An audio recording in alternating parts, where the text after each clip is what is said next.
Hello, everybody. Logic here again.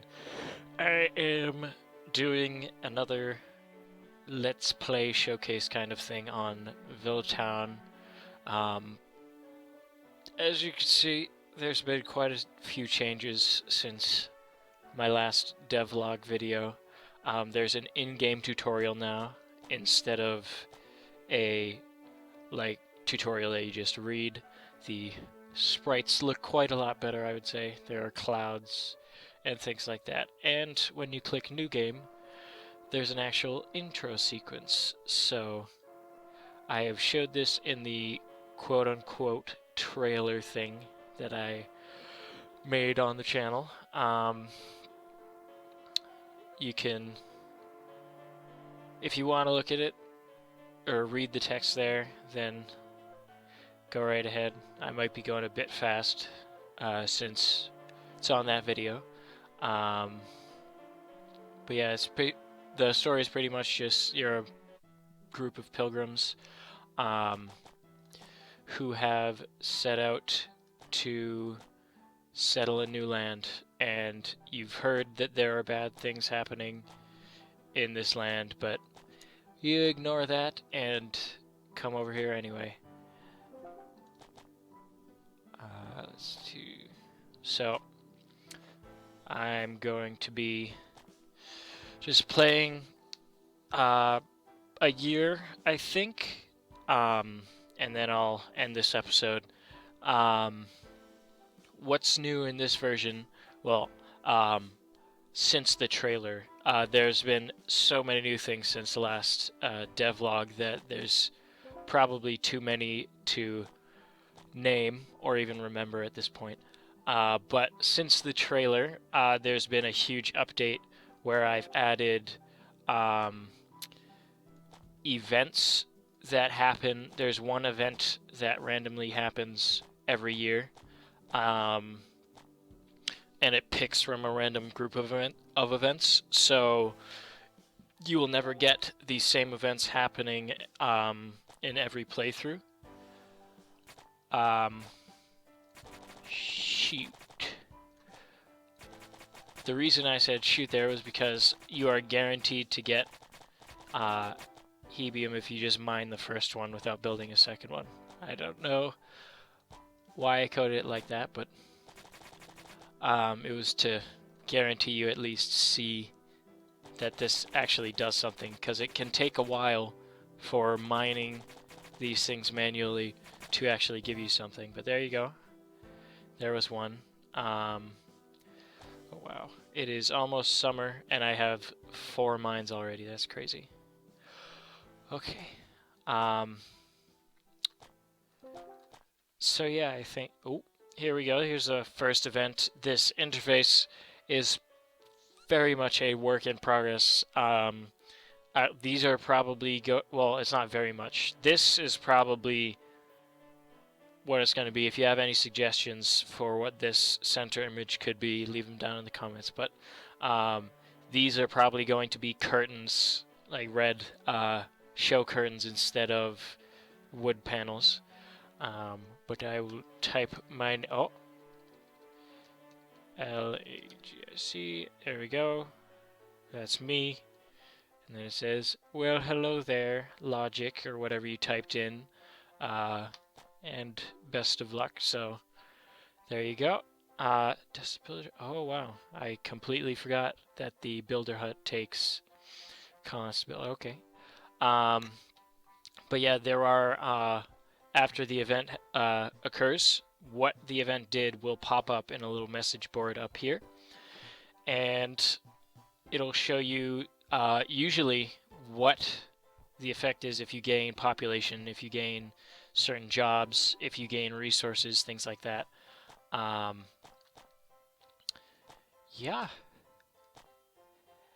What I'm going to be doing now is just pretty much rushing to get build as wide and as tall as possible in the shortest amount of time to prepare for winter. And you can see the mines actually automatically dig themselves. So down here, over time.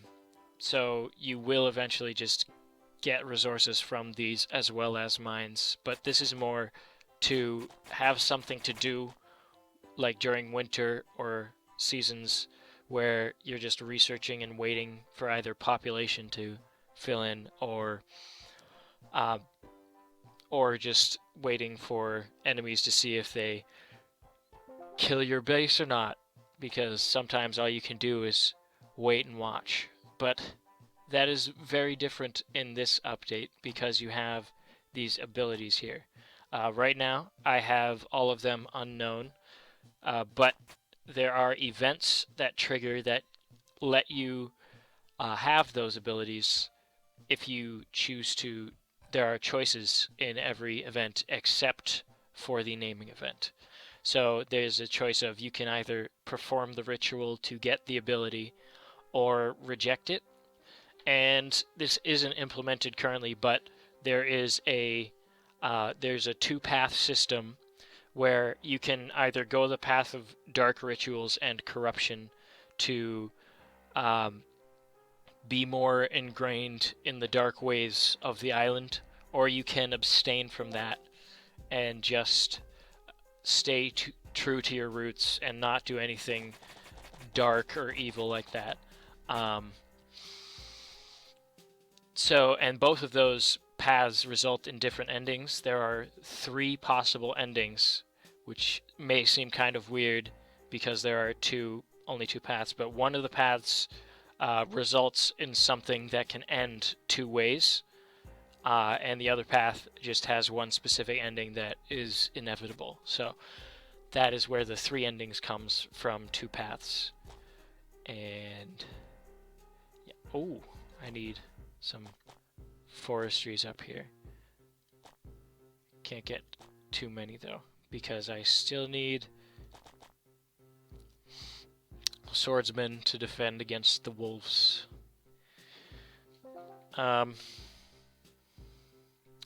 So yeah, this has become much more intense over this development season, more visually appealing, I would say, and there is more to do in terms of the abilities and events. So it's not just constantly watching this screen anymore and not just waiting for your people to do things and just sitting by and watching. You can now use abilities once you have them and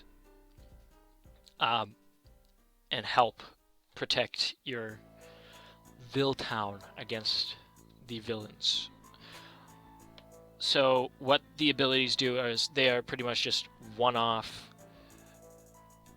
Hey, Evelyn.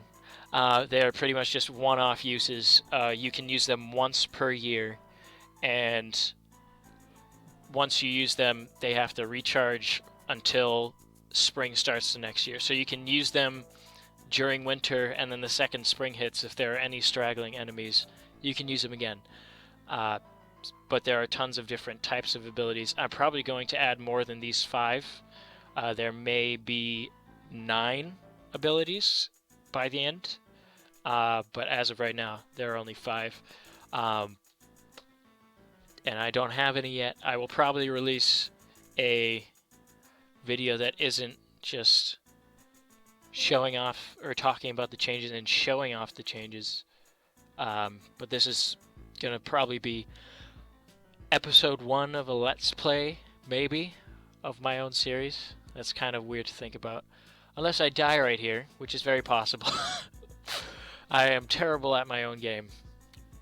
Just putting that out there. I probably built too many mines, and I don't have a big enough army. Oh dear. But I'm gonna get more population right about now. Yay. Okay.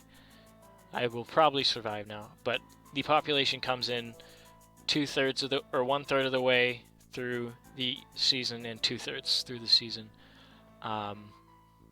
So expect the population around then. But yeah, it looks like I will end up surviving, and it is insane how different people can play this and still end up passing through year one. I've seen people play it that they have 3 buildings, 1 farm, 1 mine, and 1 tower, and they still end up beating the first year no problem. It's crazy, but I think that means it's very balanced, so I'm pretty happy about that. So yeah, I'm gonna end. Well, I guess I'll wait till the game saves at summer. It auto saves every summer, so I'll wait till that happens. Wow, I have. Oh, there's a random event. Awesome. Someone was caught trying to steal from the reserves. What should be done? That is a question mark. Wow, this font is terrible. I might have to change that. Okay. We can give him another chance, which has a chance to make him run off with food, lumber, and other resources anyway, but he might just stay and be content. Or we can say off with his head and guarantee that we just lose 1 population. I'm going to say give him another chance because I'm in a comfortable position with resources and I don't want to lose any population. Oh, well, he made off with the resources anyway. Oh dear.